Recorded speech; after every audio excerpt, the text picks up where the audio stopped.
Welcome to Between the Shelves, the premier Save-A Library podcast. Hello. Hi. Hello. Hi, I'm your host, I guess, Tory. Hi, Tory. Welcome to the pod. Today, on the very special Tony's episode, I'm joined by Alex, the normal host. Hi, I'm the normal host. Not today. Stephanie, the other host. Hi. And our final host, Evan. Oh, hello. Hosting gigs. I love 4 it. hosts? Yeah. Too Wow. many? We'll see. find I don't out. know. Well, we'll get into it. I don't want to get into host talk yet. Take it over, host Alex. Oh, am I hosting already? We're all hosting. Back in my comfortable seat here. The host duties. So in this episode, we're talking about the 79, I almost said 49th, the 70, what if we were covering the 49th Tonys? The people are clamoring. Summertime. We are talking about the 79th Tony Awards that happened last night. So we get all of our fresh takes here for you. And Hot off the press. so how should we start it off? Should we just talk about our Broadway experiences in 2026 season? Or the 25-26 season. Let's get into it. Yeah. All right. Well, I'll start off. I saw nothing. Shocker. It might be a record for you. It ties my record Of nothing. of nothing. How about you, Steph? What have you seen this year? I saw a couple of things. I saw chess. That was excellent. I didn't take any notes about what I saw. Now I have to remember. I saw Ragtime. That was amazing. I think The other one that you didn't when make it to with me. I didn't make it to Rocky Horror where Tory saw it. And I think that was it for this season. What about you, Tory?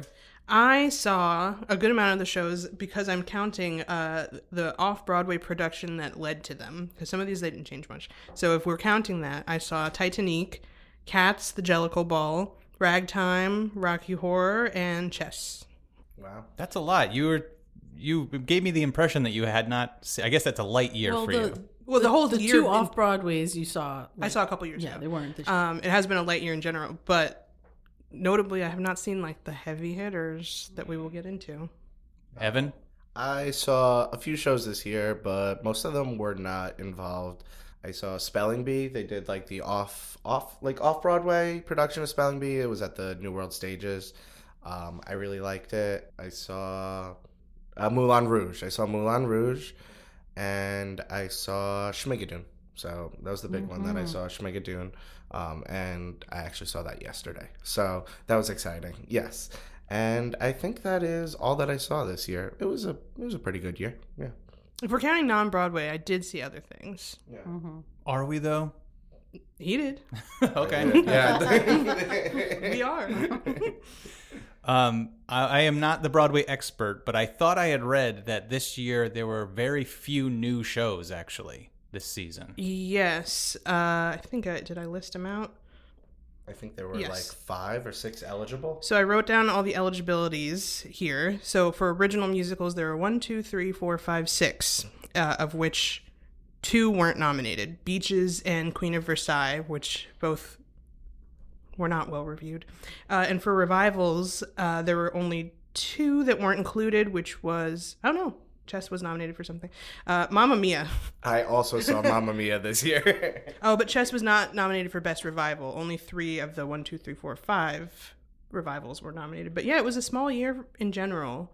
Not a lot of things closed, I feel like, from last year. So there's a lot of Existing shows still running. I also read that it was the highest grossing year for in Broadway history. Really? It was like $1.9 billion, I think they made in ticket sales, which is their highest ever. Which is interesting that it coincides with the fewest new shows. Mm-hmm. So why mess with a formula if it's working, apparently? some of those older shows still bring in big crowds, like Hadestown and Wicked. Mm-hmm. They keep the numbers high. The Outsiders, yeah. Not to jump ahead, but I think Chicago saw their best year yet, like because of their stunt casting. Yes, mm-hmm. Stunt casting like crazy. They be stunting out there. They're stunting on everyone. Okay, so should we get into the show at large? Well, let's start with our overall impressions. What do we think of the 79th Tony Awards? Overall, I enjoyed it. I didn't know what I was going to think of Pink hosting. I think as a performer, she's great. I love the opening number. Some of the jokes throughout the show felt a bit flat, but in general, I thought it was a pretty good broadcast. Yeah, I agree. I came into it late because my kids would not go to sleep. So I came into it late, but I did rewatch later. But overall, I thought it was good. I will get into Pink, I think, a little bit later. But overall, I think it ran pretty smoothly. I agree. I don't think I laughed once, which is unfortunate. But it seemed to run like a nice tight ship. And hey, I got to see a little taste of Broadway. So I have nothing to complain about. I was pleasantly surprised with the host, but again, we'll get into that, and that's my overall impressions. I thought it was perfectly fine. Like, seemed well enough run. The vibe seemed okay. I thought Pink was good. I thought she did a good job. Are we getting into Pink? Should we just dive into the Pink? Well, Tori, what were your overall thoughts? I didn't think it was very good. I did not. I thought it was quite boring. I wrote the word fine many times. Well, the funny thing was there's so many performances in this one. They were very long. I felt like I get a little sad that they have the pre-show where they give out all these awards for like an hour and a half and the streaming broadcast, but they don't do it in the main show, and then they have these really long numbers. It's like it's like one big, hey, this is a commercial for Broadway, come see. That is what it is. And then they had like 3 or 4 extra numbers that were like, it's like instead of having 3, like, hey, these are show anniversaries, let's give them this like 3-minute number. Let's do some like scenic design, costume design, lighting awards in this time, because like it almost lessens those awards to me, you know? I agree with that. Definitely lessons. I disagree. If you're below the line, Alex does not care about you.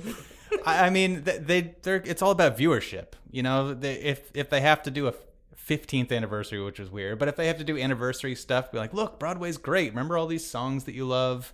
You know, make more time for what we all tune in for, I think, you know, like the performances. The Oscars do the same thing. Like all the they have fewer and fewer technical awards that are at the big show.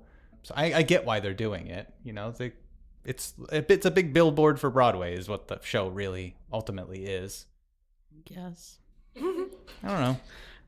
My kind of issue, which I think made it a little boring for me, was some of the speech lengths. Speeches were long. No offense, especially for the plays, which out of all of us here, I think I have a very high regard for the plays. I usually go to see a few of them. I did not this year, but everyone is there to kind of see the musicals, and the plays were so dominated by Hollywood celebrities who are theater actors, like Leslie Manville and John Lithgow do act on the stage, but right now they're like big Hollywood people, and they had such long speeches. Part of me is wondering, did they run short on time? And maybe because there was no closing number. Was there something that was cut because of all of the talking? I don't know. It just felt very abrupt at the ending. But no one liked it last year when Cynthia Erivo's song was like playing people out while they were still talking. But I also thought we needed to cut some people off a little bit. Yeah, they were very long speeches at sometimes. I agree. And they weren't very engaging a lot of the time. Nothing groundbreaking. I will say, overall, Tony Award winners have much better speeches than Oscar winners. So I kind of don't mind that they gave them a little more time, but like John Lithgow seemed like he was going on forever. Maybe that's why they put him like right at the top of the show almost, because they were like, well, if he goes for 10 minutes, you know, we can make up for that time later on. Sure. Do they normally end the show with a song? They have in the past. I remember Cynthia Erivo playing people up, but that was like a bit that was like a joke. They were kind of but throughout yes, the night. I remember Neil Patrick Harris doing an ending song at least one time. I feel like maybe Billy Crystal might have done an ending. Sometimes there will be one that they like play over that was pre-recorded for sure, but this was just like, hey, have a good night. It did like feel SNL ending. It felt like a lot like the like at the Oscars ending, where they're just like, here's the big award that everyone's waiting for, and like, okay, That's it Yeah. now. And the speech was not. Oh, they didn't have a long speech. Well, okay, we'll get. I think I got something to say about that, but Wait, did we skipped over Pink? we skipped over Pink. Drag her, Tory. I know you're ready. I actually really liked Pink. So here's the thing. I had really low expectations for her, but I think she came in with a lot of respect and like putting a lot of the focus not on herself, especially in the opening number, leading Lady Marmalade. They brought in people from every single show, people who were not even nominated for awards themselves, like Lea Michele, like made sure that people, Whitney Leavitt for some reason was in the opening number. My Mormon wife. She's not even in Chicago anymore. But yeah, I just liked how inclusive it was. And I know that she has a daughter who's a big Broadway fan that she mostly was doing this for, but it felt like she did it justice. I don't think that, like you said, her jokes and patter were very good, but she didn't do a lot of that and did a couple of numbers, and she's a great singer. It was like she worked to her strengths in a way that worked for me. Yeah, her performances were great. Her jokes, maybe not. She went in with a certain, like, almost self-deprecating humor about it, which was good. There was some, like, when she did a little bit with Ariana DeBose, those felt flat. But otherwise, I enjoyed her, and I think like she could use like maybe a little more practice, like reading the prompter and her delivery of just the general little speaking bits. But everything else I thought was great. So I enjoyed it. Yeah, I kind of like you, look, Tory. I was a little skeptical at first. I'm not a Pink fan. I couldn't even name one of her songs, honestly, but. So I guess I'm really not a fan. Just like a pill? But yeah, and I didn't understand her connection to Broadway at all. Maybe a lot of people didn't. There's some rumors though. Well, she'd be great stunt casting in Chicago. That's the rumor. Yeah, I'd go see that. But having seen her host, I think she was a very competent host. I think I don't have any criticisms of her hosting ability. I think her teleprompter reading and stuff like that was as good as anybody else's. I just think the material she was given wasn't that great, but she felt very comfortable on stage. Like she's a consummate performer. She did a great job. She's a great voice. I was shocked at how good of a voice she had, and she just had like a fun air about her, which was nice. I don't know. I thought she did a great job. I will say though, I think she exhausted her Broadway connections with Lady Marmalade. That's basically it. So I think I could see her as like a great one-time host. I don't know what she can draw from if she comes back to host, because she kind of already exhausted her Moulin Rouge connection. And Moulin Rouge is closing this summer, so it's a tenuous connection at best. So I think she did a great job as a one-timer. I'm not sure I want to see her come back. Let's get somebody else in. I wonder who wrote that song, because that was a good song. Oh, I remember I looked up last year's lyrics, but not this year. Maybe she did it herself. But I do have two specific gripes about her. They're very minor, and one is that she came in on her ropes immediately. She's very famous for doing the ropes at her concerts. She was deprecating. She self-deprecating. She She tied leaned it into into Broadway. it. Yes, yeah. She was doing the Kathy Rigby of it all, but leave the ropes. And the Neil Patrick Harris I don't need. But also in the more on that. not on Mike. But she also did during the song like the Wicked riff, and she was referencing like, oh, we all know this, but she did the movie version, and she was at the Tonys. The Cynthia Erivo, like that's not the true riff. Get Adele Dazeem in there to teach her the right riff. Shoshana was sitting in the audience. There were Cassie Levy was. Well, she said like there was like so many former Wicked stars. Yeah, I think Pink. I think she did her thing. Evan. I think Pink did a good job. I think she was way better than anybody expected for her to be in that role, because it was a lot of question marks. It was like, oh, Pink is the host. Okay, cool. But I thought she did a good job, and like I had the same feelings as you guys. I think a lot of her jokes fell flat, or at least the ones she was reading that were written for her like that. what was the one joke with like the free speech one? I was like, what's going on here? That was a low point for me as well. Yeah. But again, I don't think that's her No, fault. she's just reading the material that was written for her, and it was just like, all right. And it didn't seem like the audience was catching on to the joke. No, And yep. I feel like the laughter in the room helps the home viewers, and there was no laughter. And they want to laugh. They want to help out. But if the material's not hitting, then it's just not going to hit. This feels like, even though we're all very complimentary, like the shadiest podcast segment we've done, because we're all like, well, she did better than anyone could have expected her to do. It's like, no, she really did. She just has like no true thought she did a connection great job. to We Broadway. painfully liked it. She's just a famous performer that likes Broadway. So they're Yeah. I think I liked her better than whoever hosted last Ariana year. DeBose. Yeah. Wow. Okay. Angela Bassett did the thing. What did we think of the opening number? I liked it. Yeah, I really like the liked it opening too. number. I thought it was the best one in like years. I said it's good. That's like on one of my top opening number lists. There. It was flashy. It had big dance numbers. Pink singing was fantastic. And like you said, Tory, it brought in like all of the shows, which I loved. It kind of felt like an Oscar thing too, where they kind of like do little tributes to all the movies that year. I loved seeing that. And I thought it was great. I agree, Evan. I think it was one of the best ones I remember. Yeah, I mean, it takes me back to 2013. Neil Patrick Harris's. I know we've got some thoughts, but it's a great opening number, the bigger number. I thought it was a great one. For those who haven't seen it, it's worth a watch. Next year we got to rank the opening numbers. numbers. Okay. Ooh, fun idea. Should we get into the awards themselves? Sure. Yes. Alex has decided. It is time. Take us through the awards, Tory.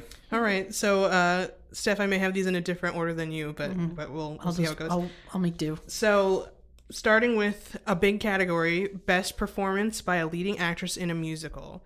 I'm curious to know what people's predictions were for this. Let me refer to my notes. Can I just give a blanket statement about all of my predictions, and then I won't have to speak for the next 20 minutes or so? I completely forgot that we were filling out a ballot. Wow. So after I got my kids to bed, it was around 9:15 or so, I was trying to run to my TV to get caught up to the Tonys, and I realized I hadn't filled out the ballot.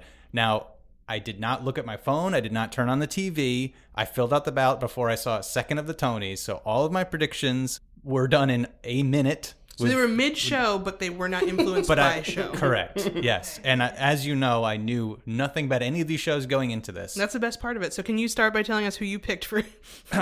Sure. Which category is this? Best- Leading actress in a yes. musical. I chose Sarah Chase and Schmigadoon. Interesting. Can I explain how I made my decisions? It was usually based on having seen like the one show. So I was like, well, I know they did a good job. Okay, maybe we should preface how we all did our selections. Alex... Rapid fire, panicked, cold sweat. Me, very limited experience and very little research. Okay. Gut. Okay. I mostly selected based on my deep knowledge of what goes on and who I thought would genuinely win. Sweet. Let's see how many Tory got right. Comparatively. This the is the vibes definitive Tony's podcast. Although I have to, I gut. think if I saw all of the like having seen the best musical performances, that would have confused me even more. Because then I was like, wow, these are all really good. Can I also say I got half of the categories correct? You cannot. In my No, predictions. we don't. I did include some fun facts about the winners, so let's get into it. So best performance, we got Sarah Chase was selected. We've got Steph. Who did you pick? Well, I picked Casey Levi Levi, I believe she pronounces it, because I saw Ragtime and I didn't see the others, and she was fantastic. She was fantastic. Evan, I picked Sarah Chase because I like Schmigadoon. did you make your pick after you saw it yesterday? Yes, I did. Okay. I picked Casey Levy because she was excellent in a way that seemed like obvious that she would win. This was her first Tony nomination. Fun fact, She helped to develop the role of Lucy Emerson in The Lost Boys that Shoshana Bean also won for that night, the other Elphaba. And she is a former Elphaba from 2006. Mm-hmm. I wonder if I've seen her. You've seen them all, Steph. I haven't. There's been so many. Wait, so Alex, who did you pick for that one? I had Sarah Chase. Oh, did you say that already? Okay. Based off of I knew what Shmigadoon was. Mm-hmm. Okay, that's fair. I think knowing what I know now, that was not the worst pick. Mm-hmm. Yeah. I'm shocked at the Shmigadoon numbers, so I clearly don't know as much as I thought I did. Okay. Best performance by a leading actor in a musical. Alex. I chose Luke Evans for Rocky Horror Show. Because you knew who Luke Evans was? I did not know who Luke Evans was. Wild guess. I knew what Rocky Horror was, and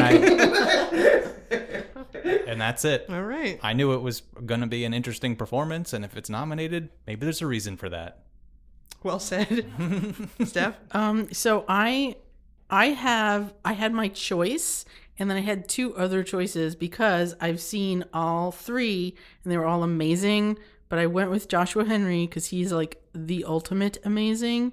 And then my other two were like, well, it could be Brandon Uranowitz because he was amazing in Ragtime. It could be Nicholas Christopher for Chess, but I had to go with Joshua Henry because I love him. I went with Nicholas Christopher for Chess, just because I'd heard good things. He is excellent. Yeah, He's and fantastic. very good things, so I went with that. When I think I maybe said this to you, Steph, when we saw Chess, but I was a little bit torn because of how good he was in it, but I thought that Josh Henry was like the shoe-in, but I had the same like three that I was working, but I thought Josh Henry's going to get it because this was his fourth ever performance nomination, so I thought it was a little bit of a, like, he did the best, which you could argue, and then had the best story behind the win, although Brandon Uranowitz, I think maybe 2 or 3 times has also been nominated. I feel like that definitely factors into the voting that people do is like, okay, like what's the context here, and do we want to like not give this to somebody, but like, oh, they've put in like the work for so many years kind of thing. I feel like that happens at the Oscars a lot where it's Definitely. like you have earned this and this is not your best performance. Like, didn't that happen to Leo? The Bear movie.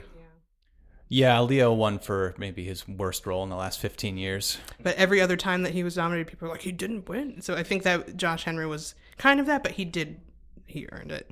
Yeah, this role was a winner.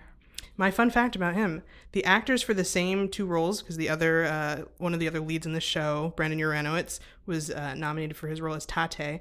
In 1998 for the original cast of Ragtime, both of those actors and roles were also nominated for Best Performance by Leading Actor, and neither of them won. Brian Stokes Mitchell and someone else. We did mention in his speech.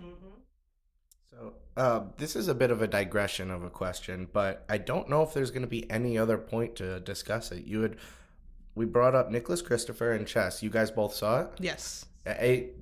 Nowhere to be seen in the show. And so I'm curious what your thoughts are on it, because Justice for Chess. Justice for Chess, yeah. I think they were nominated for like lighting design, which did have excellent lighting design. And orchestration. So like some of the ones that were They're not performance based. in the previous broadcast was nominated. Yeah, but not for Best Musical. I did see in my research that of the 30 eligible shows, 24 got nominations. So I like that. I like that about the Tonys. You know, everything seems to be represented in some way. Except Chess. Do you have an opinion on why it might not have gotten a Best Musical? Best Revival? Yeah. When there's only 3 nominated for Best Revival. Well, there's a rule, since there were only 5 eligible shows, for some reason you can only nominate 3. Oh. Yes. Okay. There's like a Enlightening. if there's this many shows, this many people can be nominated. So I think it also wasn't really a popular show critically, so it wasn't it was an easy cut for them, but I loved it.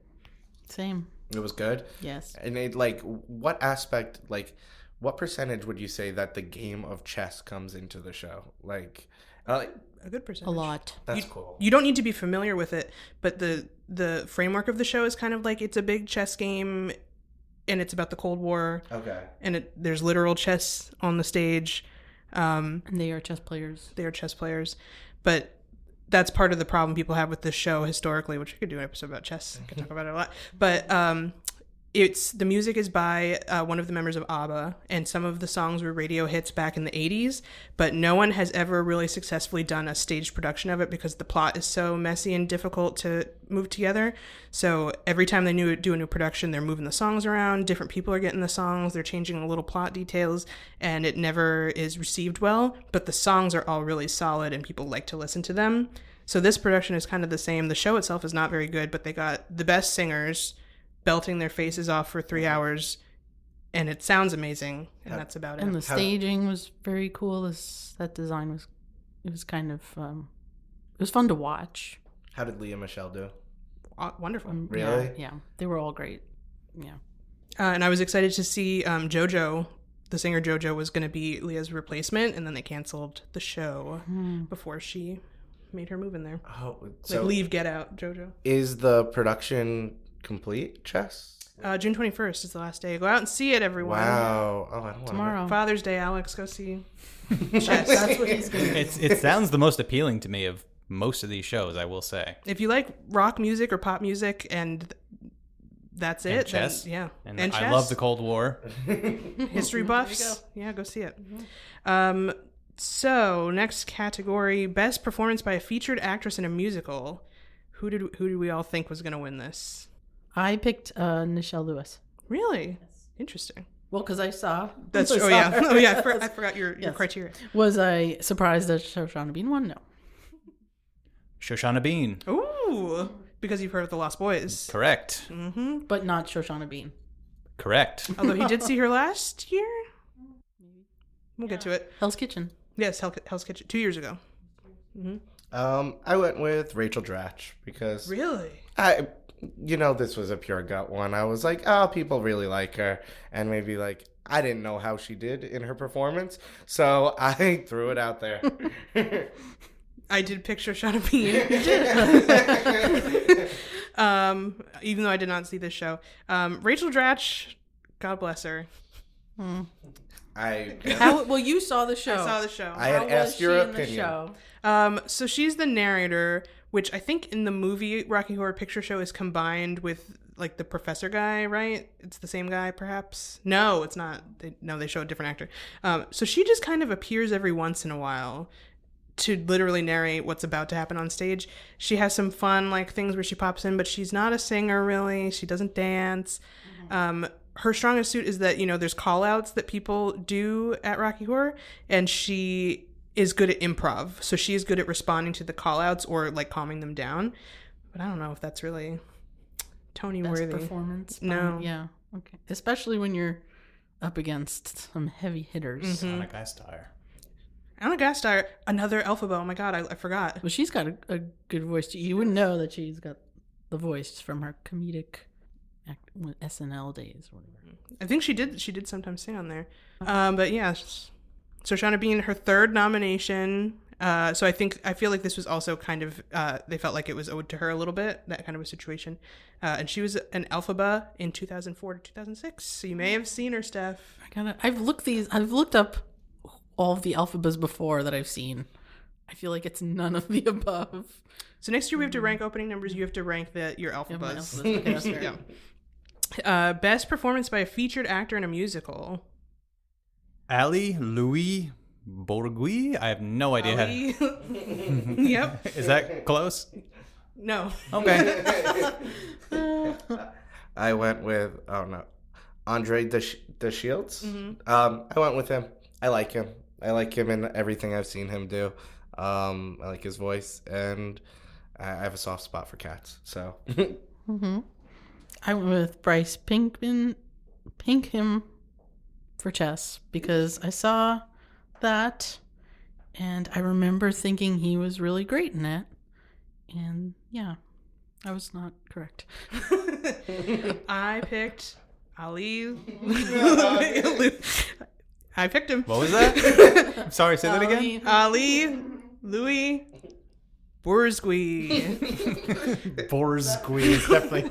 I know he's got his Our apologies. I know I got his first name right. I was gonna look it up first too. It's a Star Wars name if I've ever heard one.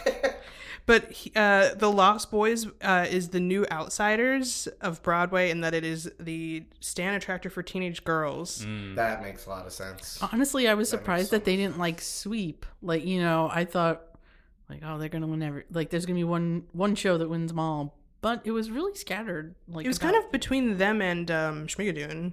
They Sweep them into the dustbin is what I say. Oh, So I'm excited to get the spoiler- performances. my jellicle claws are out. wow. I think Andre DeShields was a great choice. I did see him in that, and he just has so much gravitas. He also doesn't necessarily do much in the show, but it's just his whole spirit. Best revival of a musical. All right. I hope we all got this right. I called it ragtime. The people call They it. do. I put Cats because I have a soft spot for Cats. I'm sorry. I don't know if you could tell, but I haven't hit any of them yet. Hey, I said Rocky Horror. So I would say that Ragtime, because of the timeliness of it, Yes. it takes place in like the early 1900s. It's about like the racial divide in the country, immigrants, the American dream, Racism. and I feel like they always pick something like that. They love that. Yeah, and like Rocky Horror to me is like too lighthearted and fun, and Cats also, even though it's Arguably like, more timely, though. I would say maybe equally timely. Equally timely. They I mean, should've split it. Ragtime, unfortunately, is forever timely. That's why they do it every 20 years, and it's It always is. it's still. I think Cats. I had some suspicion that it could be Cats if they wanted to, because I feel like they like to award when people really transform a show, which they did for Cats, and that's I think Best Direction it won, and I picked it for that because I thought the directors did a really good job of that. I have a question about Cats, the Jellicle Ball. Is it a reimagining of Cats, or is it like a sequel to Cats? It is a reimagining of Cats in the world of ballroom, a la Paris is Burning. So it has drag queens, it has voguing, has all of that, and so it takes all place at like a Vogue ball, and the cats are the participants in the ball instead. So they're like not real cats, although some of them do still have like cat attributes. Have they made a Paris is Burning musical? And if not, why not? I think that would be upsetting. Why? Because a lot of those people die before they released that documentary in upsetting ways. Yeah, I think it's ready to be adapted. Is it musical? Les Mis isn't that upbeat. It's kind of upsetting. But Les Mis isn't real people. Rent. That's fair. Also not real people. I have to say, I would. I am not a fan of Cats or Andrew Lloyd Webber, as we've discussed. I would go see the show just because You would love the show. Just because of the ballroom and the whole premise of it. I would go see the show. And after seeing the clips and everything, I'm like, yeah, I would definitely go see this now. Before, I would have been like, I don't like cats. I don't need to see that. I had no idea what like the actual like what it was. Presentation The of it. presentation of it was like. Yeah. Yeah, they have like a DJ. It's very cool. It's very they cool. changed the theater into like a kind of like a real ballroom club.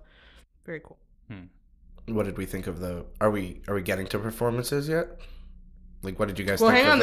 There's one more category. Best musical, Ooh. which Evan should have a lot to say about. Alex. I had Schmigadoon. Okay. Steph. I had Schmigadoon or possibly Lost Boys because I was thinking like Outsiders kind of thing, but my first choice was Schmigadoon. I picked Two Strangers, Carry a Cake Across New York, which I don't think we've mentioned at all yet, because it felt like maybe Happy Ending, which people really liked last year. It gives me that vibe. I went Schmigadoon. Yeah. Well, Nailed it. I nailed that one. I gotta say. Is that the only one you didn't get correct? I think maybe of all of the main categories, yes. I got 9 right. Evan, would you like to tell us your thoughts about Schmigadoon? Yeah. So I had seen the TV show. Have you guys seen the TV show? Yes. You have not, Tory. You have Steph. Yes. You have Alex. Okay. Cool. Wow, Tory. Okay, Tori, you got to watch it, and then we'll go see the show. And then we'll re-record the episode. I really liked the TV show. I think it got unceremoniously canceled after 2 seasons. And they had they have season 3 written completely, all the music and stuff, which is really cool. So hopefully this will be some sort of revival of that show. But I thought the musical was really good. I thought it was a lot of fun. I thought it wasn't heavy by any means. It was very lighthearted, very funny. And I thought most of the performances were really good. I thought the set was really cool. I loved all the colors, the costuming, like everything was well done. It wasn't the best show I've ever seen, but like looking at the competition, it doesn't seem like it was a really competitive year. So Schmigadoon takes the cake, no pun intended. Question for you. Hit me.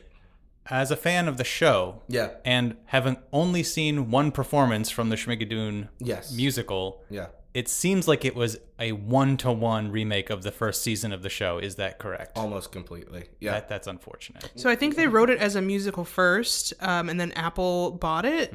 So it was like it started as this, and then Apple dropped it, and they were like, "Hey, we're gonna do this again." dropped it. Are you familiar with Brigadoon? Brigadoon, that is what it is like essentially parodying, right? Like it's Or like that age of musicals. this golden age musicals, right? Yeah, they get the getting stuck in a rando town that like magically appears is the like plot of Brigadoon. Is that really? Okay. Yeah. So here's my But like ignorance all on the this, little yes. things in Schmigadoon, like is from all the different musicals. But like the Brigadoon is a town that like appears that these couple stumbles upon. It only appears like once. Yeah. And my personal experience with Brigadoon, Yeah. Seaford High School, Oh. Wow. probably like 1998 perhaps production. Okay. So yeah, I know. How was that production? It was okay. My friends that were in it, excellent. Shout out to all my friends that were in drama club. I know it because of Family Guy and the Donnie Most cutaway, where Donnie Most rises up out of the fog, and then he goes back down. He only comes up one day a year. Donnie Most he played Ralph on Happy Days. Anyway, I thought this was the audience for that, but I guess not. So performances. Moving on. Do we want to talk about all the performances, or does anybody have a specific one that they enjoyed? Let's why don't we just run them down the line or something? May as well run through them. Schmigadoon. Opening number, Schmigadoon.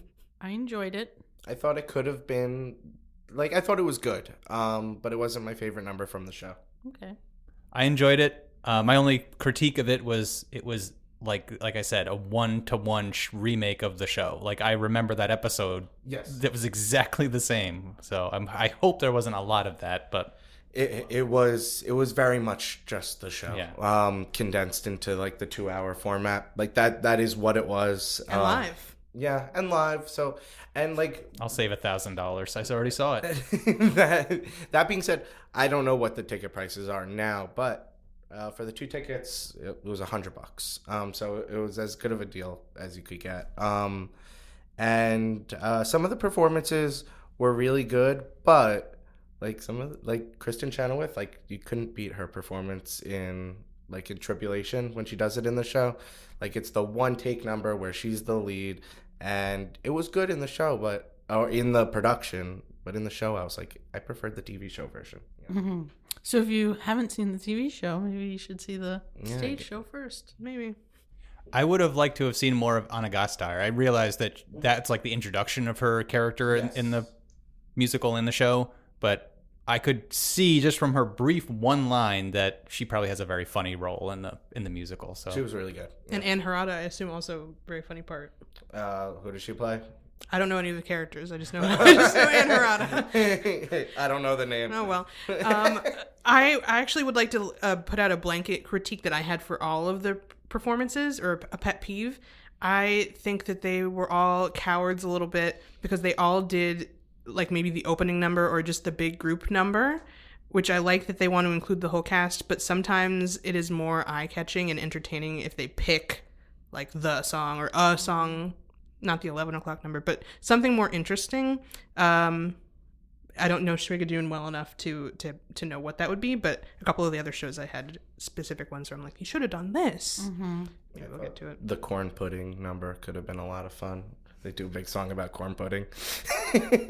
You're not selling Tory on this. I just feel left out because everyone is like, yes, the corn pudding number. You guys remember Cornfoot?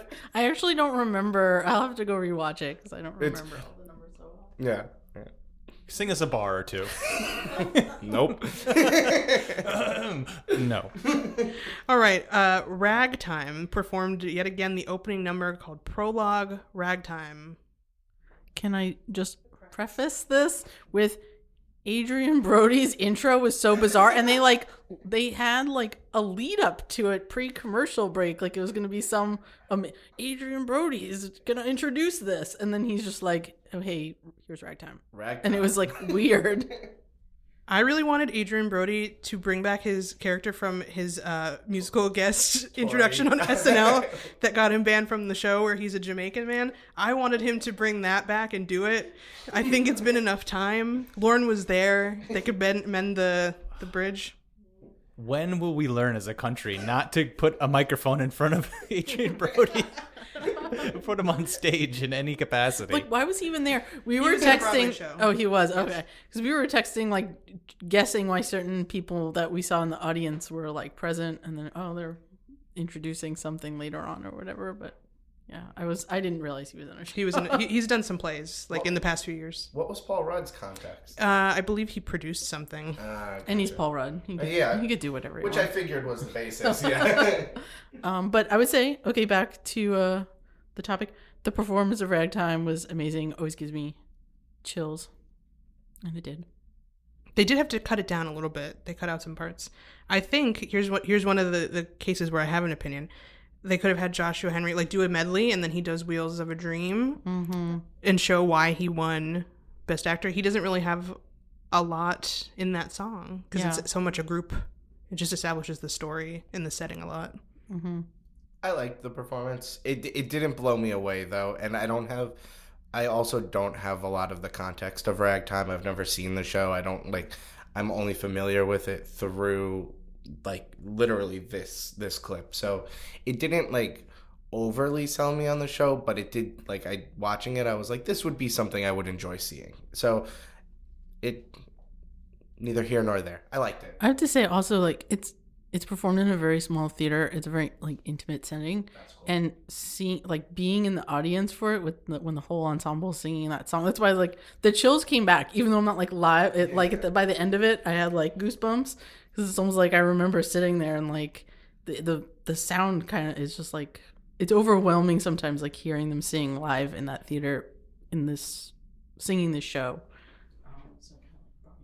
The staging of it in reality is very bare, and I believe the stage had a turntable, but for this opening number, all of the actors like went to the edge of the stage and faced out towards the audience, so it is like they're singing it at you, to you. And you're pretty close. Yes. Like the stage sticks out a bit into the orchestra. The whole theater is quite small. Mm-hmm. So I don't think you get all of that, but I was like, oh yeah, I remember this was such a... Alex, this seems like maybe it could be a show for you. It definitely felt that way. After I saw the performance, I'm like, oh, this looks interesting. I looked it up. I was shocked to discover that it was made in the 90s. I had the impression that it was much, much older. But yeah, I think I would like to see it, especially knowing that it's in a smaller theater. Because like the big 50s style musicals don't really appeal to me as much. But knowing that this is not that actually makes it more appealing to me, and the performances are great. I don't know, I like it. It seemed like it would be something up my alley. Yeah. But the performance itself at the Tonys kind of land where Evan was. It was just like, yeah, it was good. Yeah. But this is a disappointment. And it is based on an older novel, a historical fiction novel, and some real history. So I think that's what lends it the real old feel. Yeah, I think maybe if they let like Joshua Henry do more of like a solo or something, maybe it would have been a better choice, but I don't know. It was fine. Never know. We'll never know. And we'll never think about it again. Next up, because we're never going to think about it again, Titanic, Taking Chances and My Heart Will Go On medley, introduced by Tony Award nominee Bowen Yang. Oh boy. Sorry, guys. I enjoyed this number, but I did not know, like, I didn't know that was what the show was like, so I was pleasantly surprised, and I was like, "Oh, I'd go see this." Let me. Let me explain this one as well. I'm nipping at the heels to jump in on this one. Before you do, let me just explain. Titanic, which I have talked about on this podcast before in a very positive way, it is a parody of the story of Titanic the movie, where Celine Dion, the singer, says, hey, I was there when the Titanic sank, and I'm going to tell you the story, and then tells you the story of Jack and Rose, it is a jukebox musical using the songs of Celine Dion. Alex, go. On paper, Titanic seemed right up my alley. Mm-hmm. I knew it was sort of like a comedy, right? I knew who one of the previous people who took on the Celine role when it was off Broadway, Nicole Parker, who I like. So I was like, awesome, this is going to be great. Boy, did this do the absolute opposite of what it was intended to do. Mike, I literally wrote down, is this supposed to be good? I did not understand if they were doing like a bad performance as the joke. Like, well, that's what I thought it was supposed to be over the top. I think that is part of it, but it does not lend itself to necessarily selling itself as a musical to people. I've heard that like some of the singing, and correct me if I'm wrong because you've seen the musical, is supposed to like lean into the more exaggerated and ridiculous nature of it, but I don't know. Tory? So it's not supposed to be bad. And the show itself is not bad. It's just supposed to be funny. I think I saw a lot of comments online where other people were thinking there was something off with Marla Mindell, who plays Celine Dion's vocals. She's a very talented singer. She's performed, I think, at the Tonys before and done very well. Those were not the standard of vocals that were in the actual show that I saw, and I saw her as Celine Dion. So I think it was just a rough performance. And I don't think it was the most fun song to choose. But yeah, I would say this is one that I strongly don't think you should take this as a representation of the actual show. I think a lot of these you shouldn't. Mm-hmm. They didn't translate too well to the stage, but yeah, I felt bad for setting up high expectations for the show, and then that was the performance. But I promise you, it is a good and entertaining show. I took it like not as maybe I took it with a grain of salt because I was like, it's the Tonys. It's not going to be an accurate representation all the time. So like I saw it, I was like, I would go see that show, even though it wasn't like the best performance. The show is very campy. There's a lot of like Drag Race references and like a lot of cultural references that you can't get into the Tony performance. Mm-hmm. So it was missing a lot of the framework that makes it work, I would say. How was Frankie Grande? Did you see him? I did not see Frankie Grande. Instead, I saw the from Drag Race Rosé as Victor Garber, which is the part that Frankie Grande is playing, Victor Garber. Mm-hmm. But I've heard he's good. Cool. I was just curious. Well, let's move on. Rip Titanic. Cats, the Jellicle Ball. Jellicle songs for Jellicle Cats / the Jellicle Ball.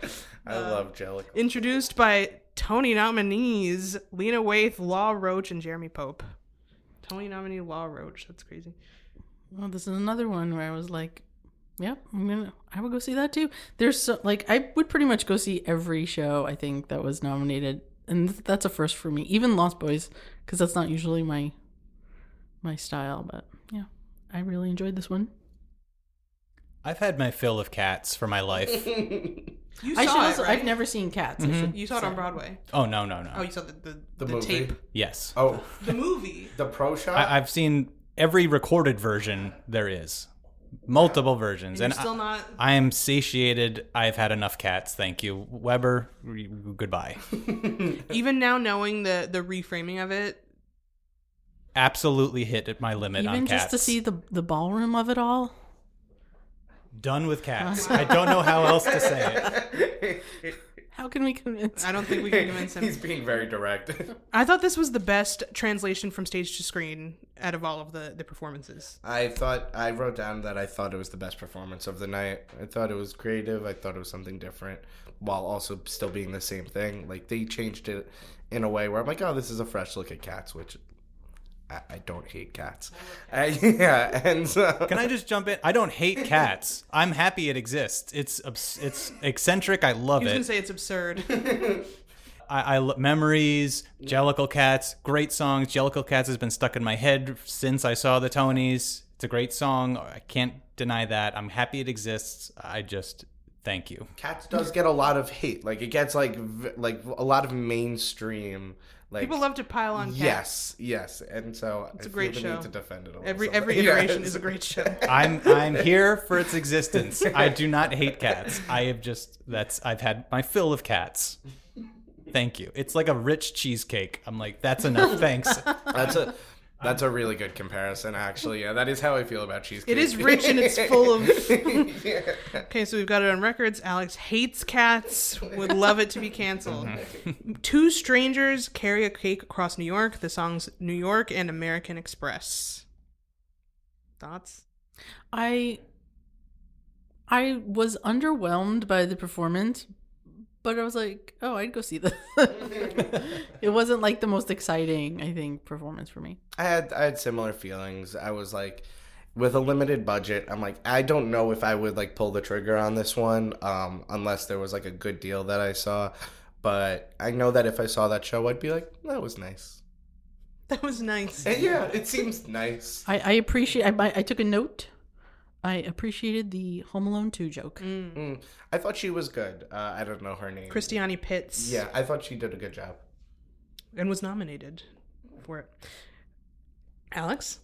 It was fine. If my wife came to me tonight and said, "Hey, I got 2 tickets to whatever this thing was called, I already forgot." Not Cats. I'd be excited. What if she came up to you with 2 tickets for Cats? The I'd be Ball? excited. All right. Then he'd stay home and watch the kids while she goes out with her friends. I've had my fill. Blanket for all of these shows. If somebody offered me tickets, I would be ecstatic. If someone gave Alex a free ticket, he will see anything. Am I going to spend an entire paycheck to go see any of these? No. No, that's fair.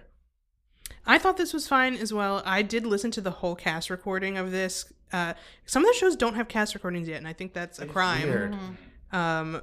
Lost Boys does not have a cast recording. Schmigadoon. That's weird. It is weird. It's coming out, but release it. That Release feels like the a tapes. missed opportunity, Release the especially for the demographic that they're like, aiming for. Sure. But I thought this whole show, from what I could tell, is like the worst to me of like New York jingoism, where they're like, "Hey everyone, we're in New York. Look at all these New York references." I hate that in a show because most people Surprised are they didn't coming. throw in like I'm walking here. Well, we only saw like a very small portion. Sure. But the song's called New York. Like, even in Hamilton, where they're like, the greatest city in the world, I don't like that pandering to the audience, where the audience is like, yeah, we're in New York. Because you guys aren't from New York. You're from Omaha, Nebraska, and you're here to watch the show. I saw Hamilton in Chicago, and that line still brought It's still a people hit? people were loving it. Wow. People love New York. That's surprising. It is the greatest city in the world. Okay. The greatest city in New York. Maybe not even that. That also.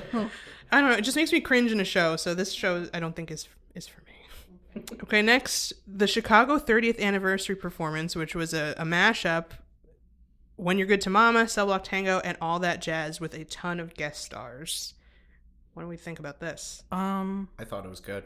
I enjoyed it. I always enjoy Chicago, and I enjoyed Pink in this performance. And I would go see this if Pink was in it. Again, I've seen it several times. No, her voice was really good. I was like, oh, Pink's doing this. And I was like, oh, she actually killed it. She Pink's could doing this. She did it. I really liked Alex Newell's When You're Good to Mama. Mm-hmm. The vocals are always vocaling with Alex Newell. You. Oh. Shout out to my mom who asked, is Chicago nominated? I was like, no, Mom, not this year. Your mom, who was sitting and watching the show with you. Yes. And asked if Queen Latifah is in All That Jazz. There's so many good. Next year I'm gonna do a little segment that's just like all my mom's one-liners during the Tony.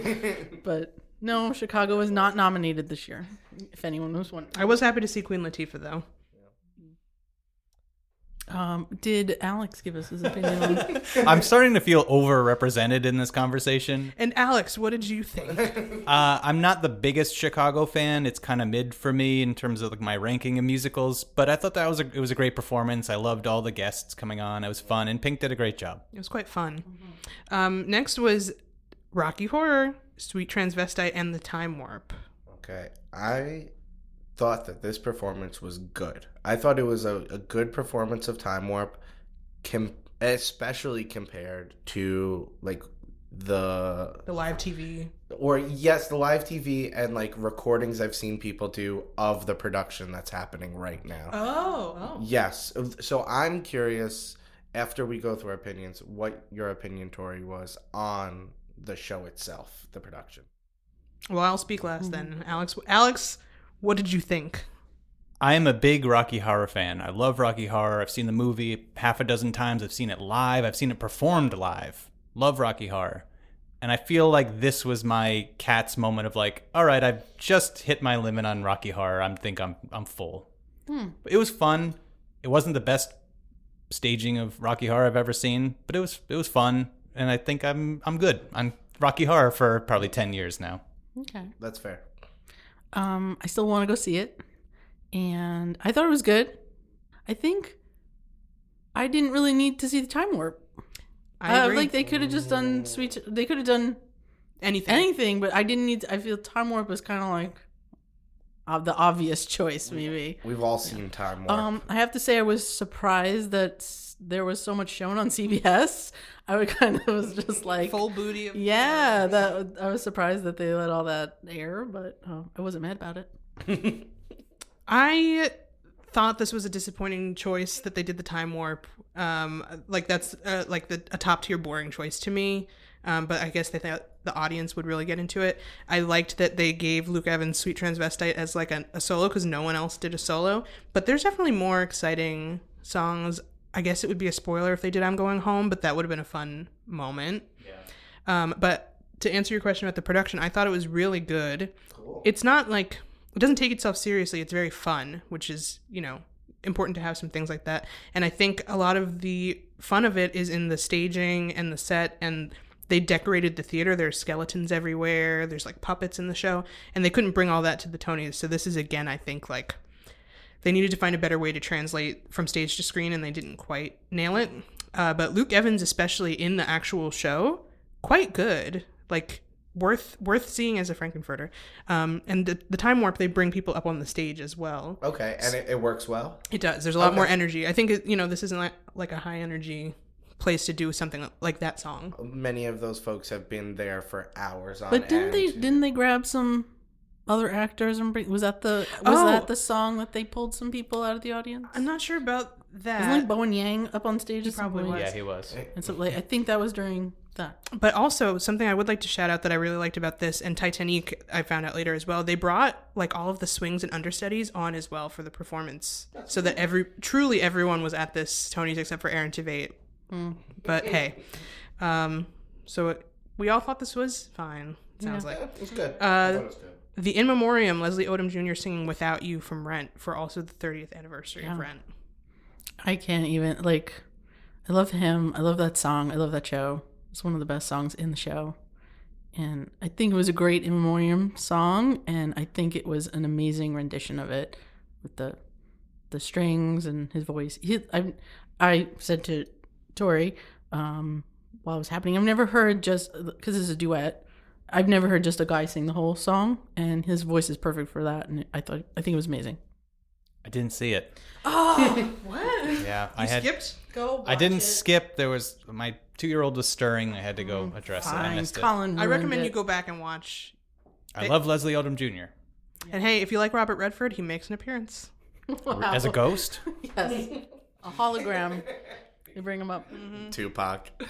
I thought it was good. I have the same feelings. Yeah, he did a great job. Beautiful I thought rendition. It was really nice. Yeah, top to bottom, good stuff. Lost Boys, No More Monsters, have to have you and lose yourself. They really brought up the energy with this one.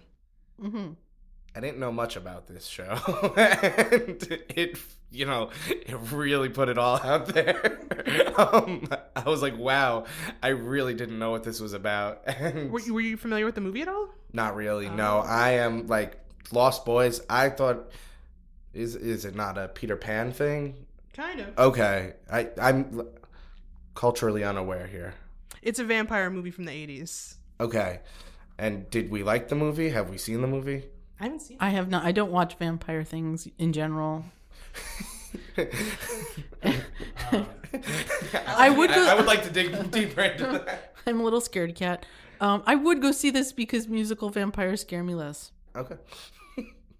I'm not nostalgic for The Lost Boys. I didn't like the movie. I don't like anything. I didn't like anything about this. Wow, that's fair. My goodness. I wasn't interested going into the Tonys about this, and I really am not interested after what I saw. I really don't like these adaptations of movies and shows in general, and this one just seemed completely irrelevant, like did not need to happen. And I don't like it. Wow. I have not seen the movie, but I think I would like it, and I think I would like this musical. So I thought it was fine. I thought it was fun. Yeah, I thought it was fun. Yeah. Good performance, I thought. Weird. Time for me to give the opposite opinion on our next entry. The Book of Mormon 15th Anniversary Tribute, Man Up, sung by Josh Gad and Nikki M. James. Steph, the Book of Mormon fan. So I like loved it. Because, original cast, Andrew Reynolds, I never got to see them. So I was like, yay, I was so excited. And it's just, I can't believe they picked that song. I thought it was a weird felt choice. weird. It's a weird choice, but it's so on par, I think, for them in that show. I think they were happy with like having to do like everyone at all once. The cast is on it. Yeah. I have been meaning to go see it again. I want my brother. He's he was always a big South Park fan when we were growing up. So I want to bring him to see it. So this just made me be like, I gotta go.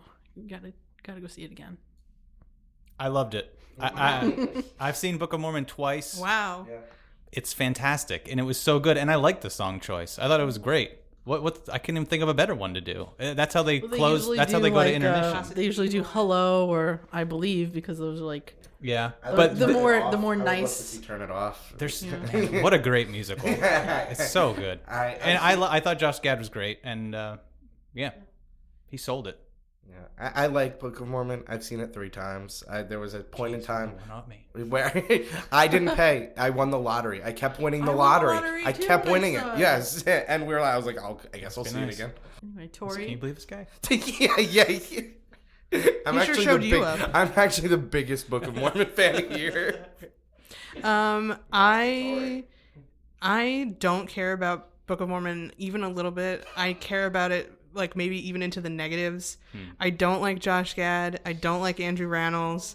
I do like Nikki M. James. She was great in stuffs. But when Book of Mormon came out and it was like you couldn't get tickets to it, I thought that's fine. You also don't like Hamilton though either. So I do like Hamilton. I'm just tired of Hamilton. Okay. I've had enough Hamilton cheesecake. Hamilton is her cats. Yes. I used to be quite a big fan of Hamilton, but I've just never had any interest at all. Where do your thoughts on Andrew Reynolds come from? Because I like Andrew Reynolds, but I do have a big gripe with him. Ooh. Is it because he licks his lips a lot? No, it's not. Okay. He is not, his type of performance that he doesn't interest me. He seems like annoying. Maybe we need to cut this out. I don't know you. I'm so sorry. And we were supposed to see both of them in what was that show last? Gutenberg, which was Project Gutenberg. Hilarious. No, just Gutenberg the musical, which was not the website. It was amazing and hilarious. And I didn't see it because I got sick, and I didn't really care that I missed it. Yeah, and I dragged my goddaughter to that, and she was like, "This is amazing." Okay, so it worked out like it's supposed to. Yeah, I just don't care about them. I'm sorry, guys. No, It's okay. Not you guys, them. And then what I have this as the last thing, a chorus line 50th anniversary, What I Did for Love, sung by Rachel Ziegler. So her performance of it was good. She has a great voice. Yes. She's gonna be doing Evita, so that's probably why she was there. I would to celebrate a chorus line, I'd want to see a chorus line. I want to see a line. Where was the dancing? Give me the number. That was just kind of underwhelming. That's one where you can do the opening number and it's appropriate. Yeah, that there are you could go into any musical Broadway house and just be like, hey, who wants to do one at the Tonys? And there's probably a bunch of dancers that could just hop right in and do it. There's people backstage at the Tonys who knew the dance, they were ready to do it. The production felt like an afterthought, and it had the energy of I don't know if this is rude, but an in memoriam. It felt like the same kind of vibe. And I was just like, wait, what's the context here? What's going on? I think they've used this song on the Oscars for an in memoriam, I think. What I Did for Love, or on the Tonys, or both. Just sad. Wait, Alex? I have no strong opinion one way or the other. Did you see this one? I don't remember if I did. So that doesn't bode well for... Do you remember a solitary woman standing on the stage and... yes. I can see it. I just can't hear it. That's maybe for the best. He would have remembered if there was a line of dancers. He would have. I remember seeing a chorus line in huge letters and thinking, why is that up there? And then just completely disassociating from reality. I know they've done, like, in public stuff for the anniversary. They got together, like, everyone alive who was ever in it to do the opening number, like, at Lincoln Center or something. Just where's the dancing? That's all of the awards and performances. I've got a few notable moments that I took notes about, but does anybody else have any? Did we miss any performances? I don't think so. I don't think so. I think we had them all. Oh, I was kind of thrown for the whole show with how they pronounced Oedipus. Oedipus. Oh, yeah. I was like, have I been saying that wrong my entire life? Or no? Well, I think the O and the E in Oedipus is like a diphthong and is supposed to be like a we. I think so. I'm going to continue saying Oedipus. Yeah, me too. We've made the decision. I've learned His nothing. name is Oedipus. I thought it was crazy that they showed a commercial in the middle that was just Jeremy Jordan singing the entirety of Mac the Knife for a show not from this season that he's not the original performer in, but they did make a high quality pro shot commercial of him singing it to get the people into the theater. Yeah. I would see it. He looked good. That's a pricey ticket. I was going to still, say, I think. Is it a little less expensive now that I think Mr. when Groff Matthew is not there? Oh my god. That Matthew. Matthew Morrison, trigger warning. I think when Matthew Morrison was briefly in it, it was affordable Okay. But now it's gone back up. accordingly for Jeremy Jordan.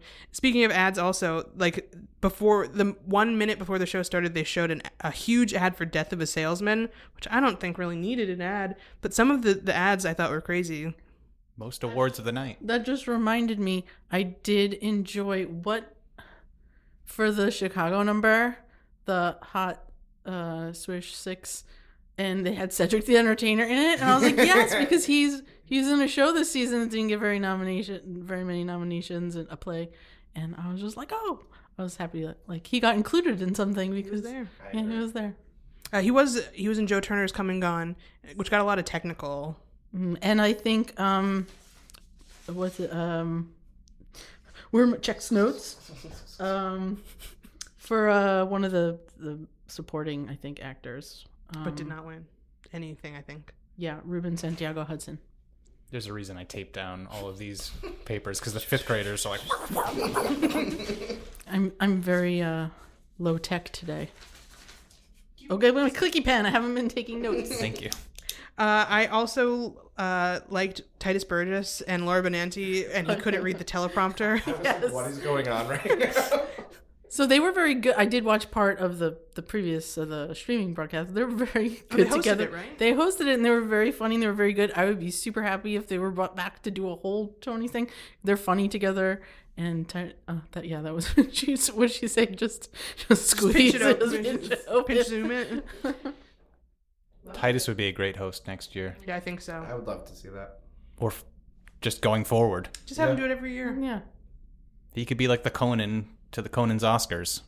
Just have him book solid for 5 years. Maybe also take Conan off of there and put him on there too. Oh. He could do it. He could do He it. could. Golden Globes, Emmys, he could do it all. He could EGOT, but like as As a hosting. host. the Webbies. Your peer. Yes, our peer. My last question for everyone, if anyone has looked into this. Oh, also, wait, one more note. I think Daryl Hammond was the announcer for this. Did anyone else notice this? No. I believe it was. Shout out Daryl Hammond from Saturday Night Live. Are we moving on from notable moments? Yes, do you have one? Oh, I just wanted to give a shout out. It was nice seeing Nathan Lane up there on stage. I liked seeing that. It was nice seeing Lorne Michael as a Tony winner too. Oh, I forgot. I thought he seemed a little shaky, a little nervous to be up on stage. Maybe it was his age. I don't know. But I thought what he said was nice and succinct. He didn't overstay his welcome. That was nice. And one other thing, Alden Ehrenreich. We haven't been talking about plays at all. I obviously am not as versed in the Broadway scene as you are, but I was surprised to see him up there because I know him as a great actor from the film, and he kind of has had a lull in Hollywood. So I'm glad that he's still obviously doing exceedingly well in the Broadway circuit. So it was nice to see him up there. Unrelated, but I was a little bit like, okay, we don't have to keep throwing the camera on Daniel Radcliffe. He was shown a lot and mentioned a lot. Yes. And there was not much behind. I mean, he had his big run, like in that. He was in a show this year as well. Every Brilliant Thing, right? And what was the context on that show? Like, no one here saw it, right? Well, I famously had a ticket to the first preview and then got sick and had to sell it. It's Mariska Hargitay is in it now, and Tracee Ellis Ross is about to be in it. So it's like a show where anyone can be in it. And there's a lot of like interaction, and it's like telling a story of some sort about this person's life through letters and such that are handed to people. There's a lot of audience participation. Yeah, right? some people are on the stage, but I heard he did a great job in it. I heard really good things about him. Yeah. To what Alex was saying about Alden Ehrenreich, I wonder if his success in film maybe has allowed him to take some time to do some stage work. Yeah, the last role, well, he was in Weapons last year, which is a big movie. But before that, I think his last major role was he played Han Solo in the Solo movie. And the world turned on him for having the audacity to accept the role of Han Solo. Yeah. Wow. The nerve. But he's so good in Hail Caesar, the Coen Brothers movie. He's so good. So I'm happy that he's picking up awards. Oh, he was unfamiliar to me when he showed up on the stage, but I've heard of all of his credits. Gotta check him out. So I'm curious what everyone is looking forward to next season. Oh, what's coming out next season? The stage production of Paranormal Activity. Yes. No. Alex, it has very good reviews. I know. Like it's been in the works that like The Greatest Showman may or may not be coming out. I would go see that, but I can't think of anything that's. I can tell you some. You could probably tell me. Refresh my memory. Paranormal Activity. One I'm excited for is Galileo the Musical, featuring Raul Esparza and Joy Woods. Galileo the Musical. It's been in development for a few years. I saw that. I wrote that down. Oh, you did? Oh, you No. I wrote it down because I was like, you know what? I was so dismissive of Hamilton when it was first announced, and I was like, I was immediately dismissive of a Galileo musical, and I was like, you know what? I'm gonna go back. Like off Broadway? It was in L.A. They did it in L.A. I think you maybe should still be dismissive because people say that it's bad and not ready for Broadway. Okay. But I'm still going to go see it. It sounds good. We're supposedly getting Paddington next season, which is going to be huge. The puppet animatronic my God. suit looks incredible. It looks like a real creature. I really want to see it. And the Full Monty, I'm really excited about the revival of the Full Monty, which I hope now they get Patrick Wilson back just playing a different role. Because he was there. Oh, he was. They showed him that teacher award a bunch of times. Yeah. Mm-hmm. Happy Feet is coming. Oh. I know. I loved that movie growing up, though. So how are they? How are they doing it?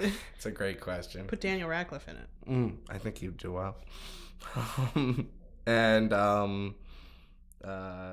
Dolly Parton musical. I like Dolly Parton, so.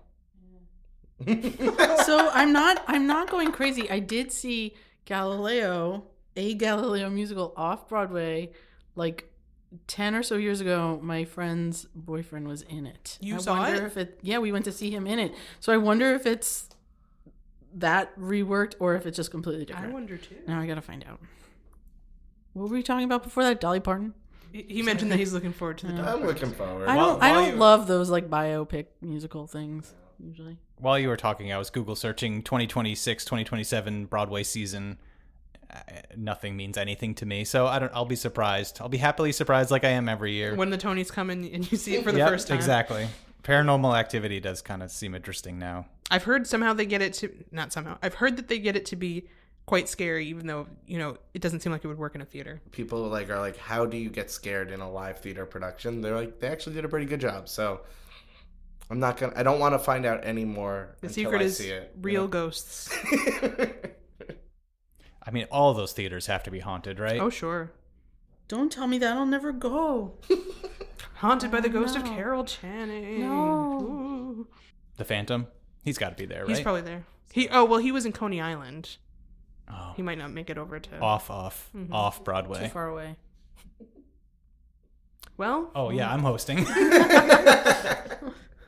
Well, I think that's all there is to say about the 2025-2026 Broadway season, capped by a noteworthy Tony Awards hosted by Pink, which I think we all enjoyed. Mm-hmm. And I'm looking forward to next year's season and the surprises that await. To the big, resounding meh of this season. Yeah.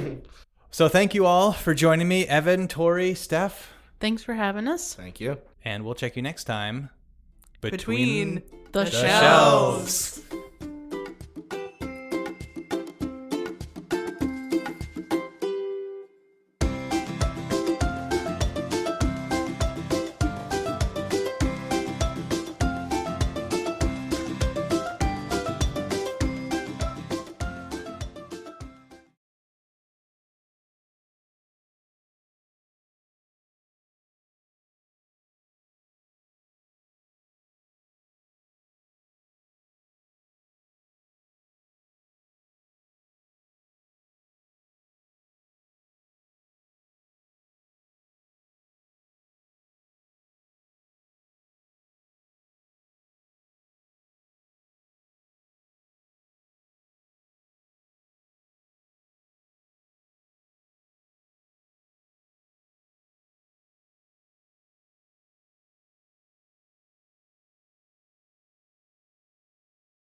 What if I tell you all which note to do? Can you? Yeah.